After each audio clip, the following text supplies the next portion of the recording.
इतनी भारी संख्या में आए हुए सभी भाइयों, बहनों, माताओं, बुजुर्गों, बच्चों और अभी कई हजार लोग इस हॉल के बाहर बैठे हैं, उन सब लोगों को मेरा नमस्कार, सबको मेरा प्रणाम। गजब की एनर्जी है यार आपकी, गजब का उत्साह है।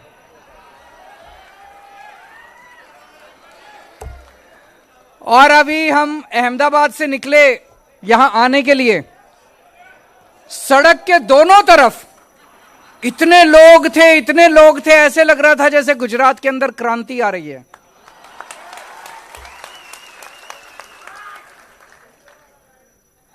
ऐसे लग रहा था जैसे गुजरात अब बदलाव मांग रहा है।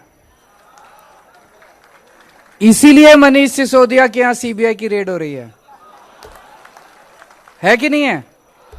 जबरदस्त माहौल है गुजरात के अंदर।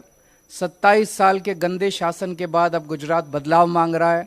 अभी तक गुजरात के पास विकल्प नहीं था, अब एक अच्छा ईमानदार विकल्प मिला है और गुजरात के लोग भी चाहते हैं कि जैसे दिल्ली और पंजाब में अच्छा काम हो रहा है, गुजरात में भी होना चाहिए।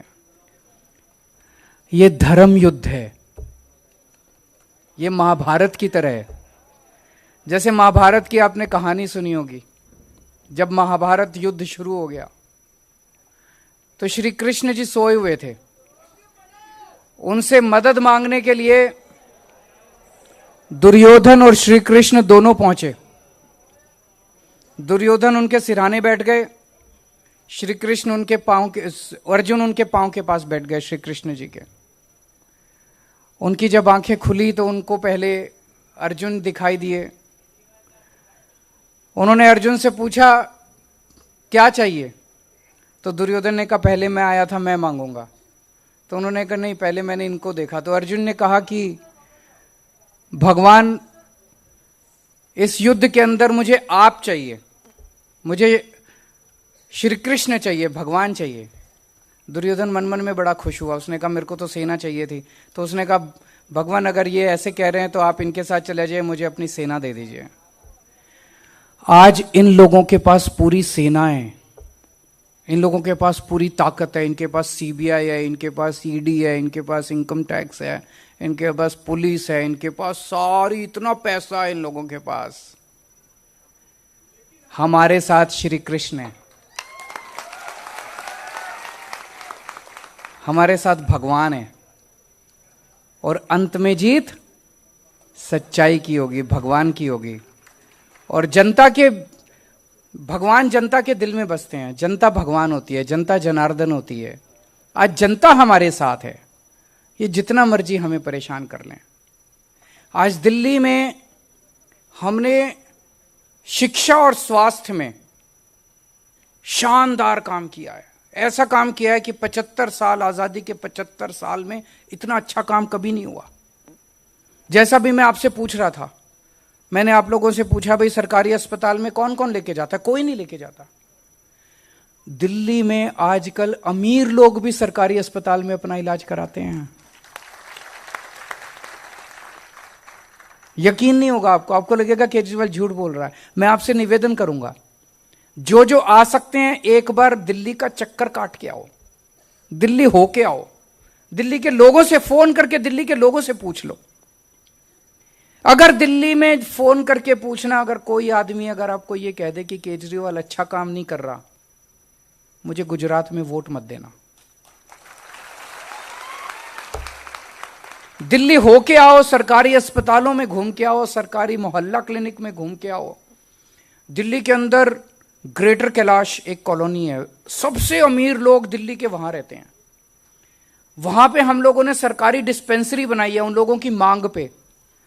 वहां पे इतने अमीर अमीर लोग सरकारी डिस्पेंसरी में जाते हैं, मैं आपको बता नहीं सकता, इतने अमीर लोग। आज इतना शानदार स्वास्थ्य का सिस्टम कर दिया। अब दिल्ली में अमीर लोग अपने बच्चों को प्राइवेट, बड़े बड़े प्राइवेट स्कूलों से निकाल निकाल के सरकारी स्कूल में भर्ती करा रहे हैं। जैसे मैं एक स्कूल में गया था अभी थोड़े दिन पहले, एक क्लास में गया, मैंने वहां बच्चों से पूछा सरकारी स्कूल में, मैंने कहा आप में से प्राइवेट स्कूल छोड़ छोड़ के कौन आए हैं, हाथ खड़े करो। तो कई बच्चों ने हाथ खड़े किए कि हम प्राइवेट स्कूल से नाम कटवा के सरकारी स्कूल में आए हैं। मैंने एक बच्चे से पूछा, कौन से स्कूल में पढ़ते थे, कौन से स्कूल से नाम कटवा के आए हो? बोला सेंट कोलंबस, दिल्ली का सबसे शानदार प्राइवेट स्कूल माना जाता है। प्राइवेट स्कूल में सेंट कोलंबस से नाम कटवा के दिल्ली के सरकारी स्कूल में आए हैं। गुजरात में भी ऐसे सरकारी अस्पताल और स्कूल चाहिए कि नहीं चाहिए? इसीलिए इन लोगों ने 2 महीने पहले झूठा केस बना के मेरे स्वास्थ्य मंत्री को अंदर कर दिया। 2 महीने से वो अंदर है, झूठा केस है बिल्कुल। अगर उसमें जरा सी भी सच्चाई होती, अगर सतिंदर जैन हमारा स्वास्थ्य मंत्री जरा सा भी बेईमान होता, मैं उसको निकाल के बाहर कर देता। मैंने पहले एक मंत्री को किया था, मेरा एक मंत्री गड़बड़ कर रहा था, मैंने उसको निकाल के बाहर कर दिया। पंजाब में अभी हमारा एक मंत्री गड़बड़ कर रहा था, हमने खुद उसको निकाल के जेल भेज दिया, खुद हमने उठे उसको, भगवंत मान ने उसको निकाल के जेल भेज दिया। हम जरा सा भी, इतना सा भी भ्रष्टाचार बर्दाश्त नहीं करते। लेकिन वो भ्रष्टाचार नहीं देख रहे। उन्होंने 2 महीने पहले मेरे स्वास्थ्य मंत्री को अंदर कर दिया और अब ये मनीष सिसोदिया को अगले 3-4 दिन में जेल भेजना चाहते हैं। क्यों? ये चाहते हैं कि दिल्ली में जो शिक्षा और स्वास्थ्य का अच्छा काम चल रहा है वो बंद हो जाए। उनका ये मकसद है। ये तो गलत बात है। ऐसे देश कैसे तरक्की करेगा? अगर हम सारे आपस में लड़ेंगे तो देश कैसे तरक्की करेगा?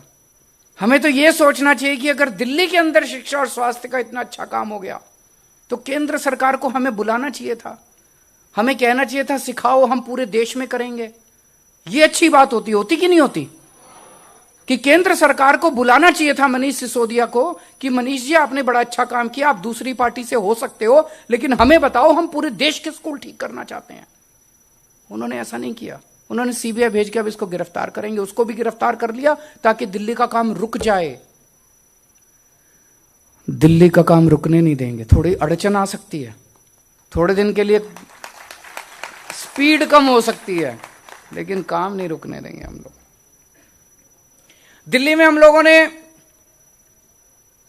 पहले, दिल्ली में जब हमारी सरकार बनी, बहुत पावर कट लगते थे, कई बार बिजली जाया करती थी। हमने 24 घंटे बिजली कर दी और बिजली मुफ्त कर दी।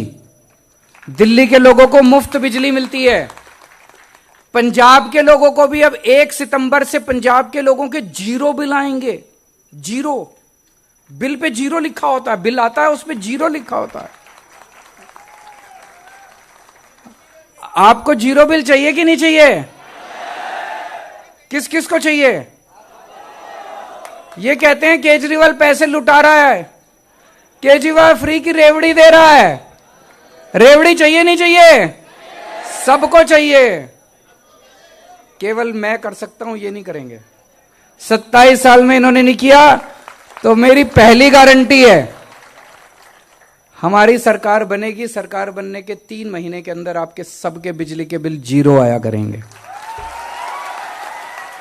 मैं देख रहा हूं महिलाओं के ज्यादा चेहरे खुश हैं, क्योंकि घर तो आप ही को चलाना होता है। आदमी तो महीने के अंत में आके पैसे रख देता है आपके हाथ में, फिर आप जानो आपका काम जाने, है ना? तो महिलाएं ज्यादा खुश हैं। तो बिजली के बिल 0 आएंगे, 0। कुछ नहीं होता उसमें, 1 रुपया 2 रुपया भी नहीं आता, कुछ नहीं, 0 बिल आता है। तो सरकार बनने के 3 महीने के अंदर आपके बिजली के बिल 0 आया करेंगे। फिर दिल्ली में हमने आज पूरे देश में सबसे ज्यादा समस्या रोजगार की है कि नहीं है? नौकरी नहीं है, रोजगार नहीं है, काम नहीं है करने को, खाली बैठे हैं बच्चे घर में, पढ़ लिख के खाली बैठे हैं। कहां जाएं, किससे बात करें? कोई सुनने को तैयार नहीं है। इनके पास जाओ तो ये तो कहते हैं कि किसको, इनको तो अब चिंता भी नहीं है बीजेपी वालों को। गुजरात में इनसे हम बात करते हैं, हम कहते काम क्यों नहीं करते? कहते क्या जरूरत है, जनता किसके पास जाएगी, हमारे ही पास आएगी। 27 साल हो गए इनको। इतना अहंकार हो गया इन लोगों को, इतना अहंकार हो गया बीजेपी वालों को। दिल्ली में पिछले कुछ सालों के अंदर, 5 साल के अंदर, मैंने 12 लाख बच्चों को रोजगार दिलवाया है। 12 लाख बच्चों को। दिल्ली तो छोटा सा है, वहां 12 लाख बच्चों को दिलाया तो यहां तो ज्यादा ही दिला देंगे। करना आता है हम लोगों को, रोजगार दिलाना आता है, हम ही को आता है, इनको नहीं आता, हम ही को आता है। तो गुजरात में हमने गारंटी दी है, गुजरात के हर बेरोजगार युवा को रोजगार दिलाएंगे 5 साल में, और जब तक रोजगार नहीं मिलता हर बेरोजगार युवा को 3,000 रुपए महीने का बेरोजगारी भत्ता।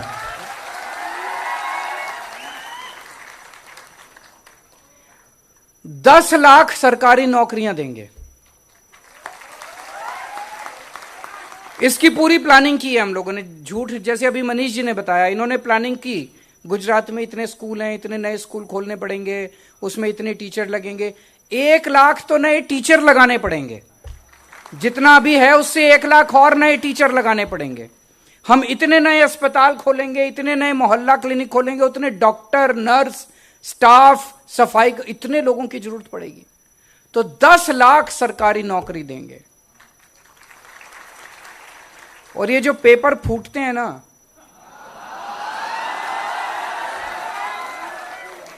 इसका कानून लेके आएंगे, इसका कानून लेके आएंगे। पेपर फूटने वालों को जिंदगी भर जेल में रखेंगे।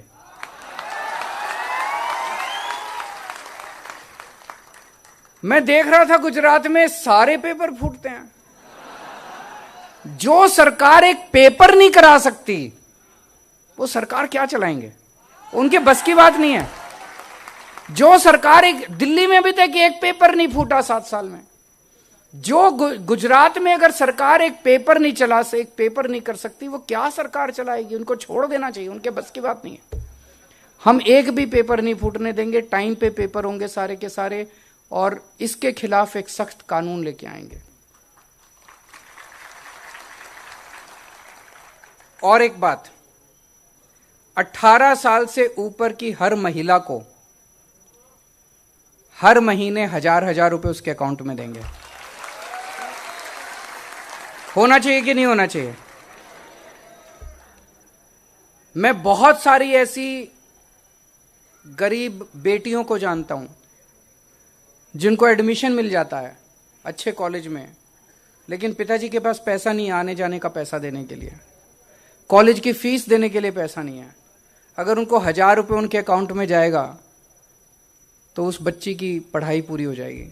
आप बने रहिए नायक न्यूज के साथ। हमारी और वीडियोस देखने के लिए हमारे चैनल को सब्सक्राइब कर लीजिए, हमारे वीडियोस को लाइक करें और जितना हो सके शेयर करें। Thank you so much.